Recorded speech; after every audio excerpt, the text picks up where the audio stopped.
If your arms are not completely out of the water in butterfly, you will struggle to swim fast and you will get tired very quickly. Today, I will show you the best way to fix this and swim butterfly efficiently. One of our goals for this year is to offer you more value through our videos.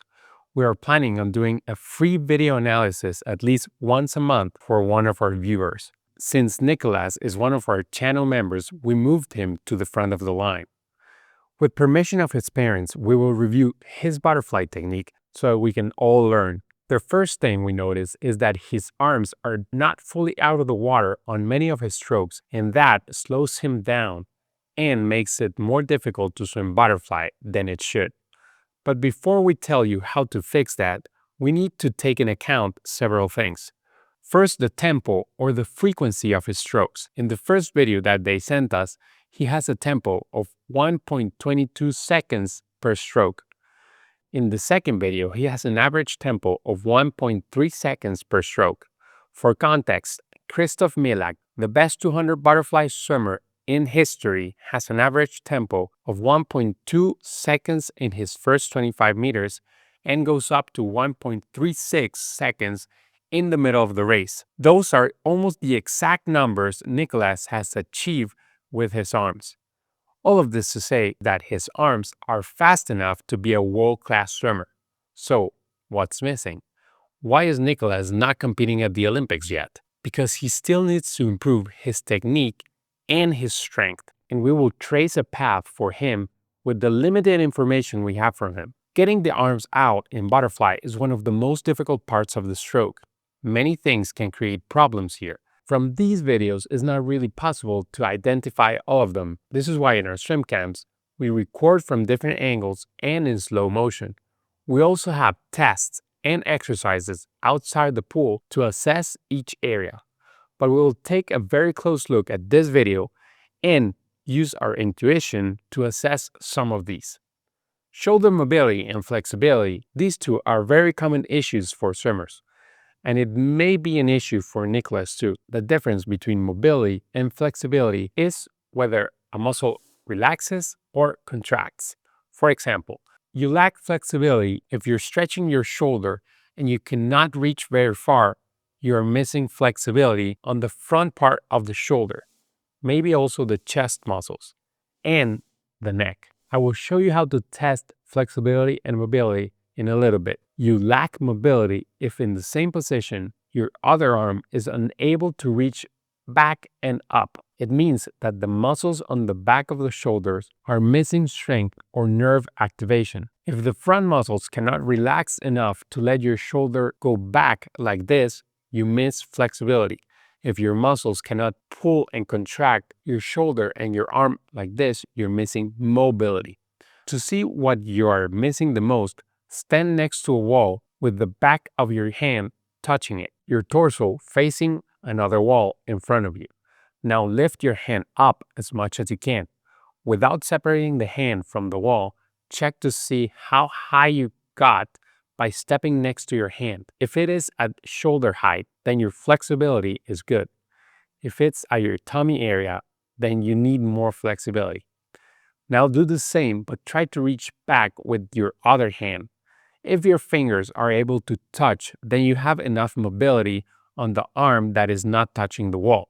Repeat the test on both sides. At the end, I will tell you how to increase mobility and flexibility. Pulling strength. This is another thing Nicholas is missing. He moves about 1 meter for every stroke. Since Nicholas' wingspan is about 1 meter and 63 centimeters, that's his height, he should be moving forward at least 1 meter and 50 centimeters on every stroke. The specific mistake he's doing underwater are not possible to assess from a video above the water.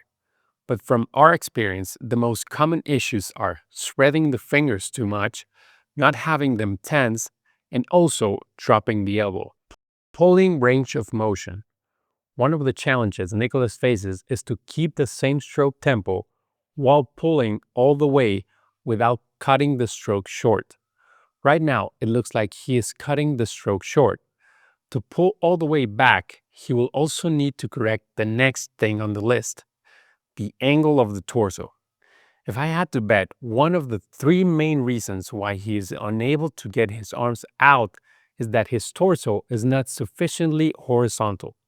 It looks like he goes up too much. This makes it way more difficult to get the arms out.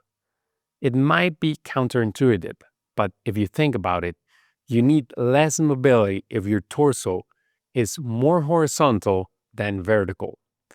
The main reason we tend to have the torso too vertical is that we struggle to breathe. The timing of the breath. It looks like Nicholas is a bit late in the timing of his breath.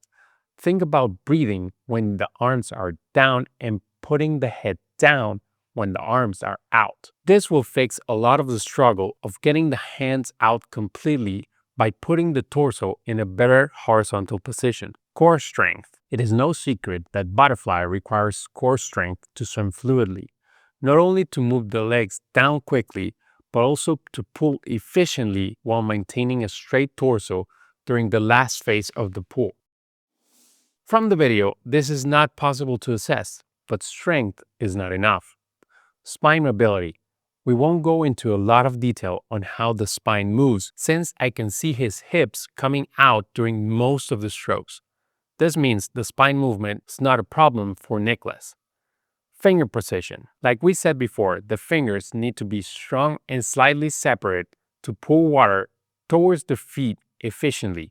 Since we do not see what is happening underwater, we will move on. Kick. It looks like Nicholas has 2 kicks per stroke. That is perfect. However, since we can see the whole ankle, this might suggest that he is bending the knees a little bit too much. The timing looks correct on both kicks from the limited point of view. Ankle flexibility. Also an impossible thing to view from this video, but another thing to keep in mind.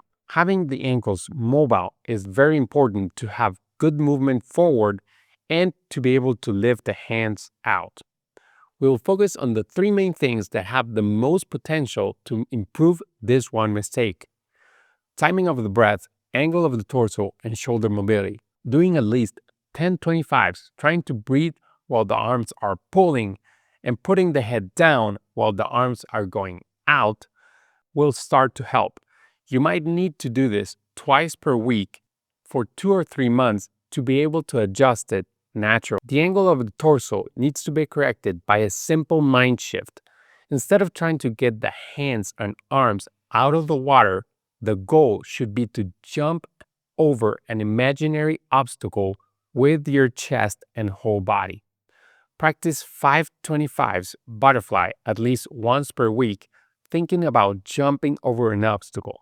Shoulder mobility is also great to prevent injuries. The best exercise for this for a 13-year-old is doing banded pull-aparts. We like the loops with 15 to 35 pounds of resistance, pulling the band as far back as possible for 10 to 20 slow reps, building from 2 rounds to 4 rounds in a period of 3 months, at least twice per week with 2 days of rest in between.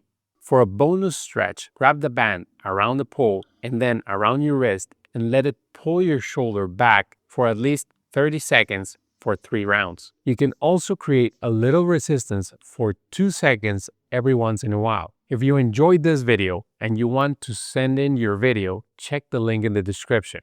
See you there. Swim fast.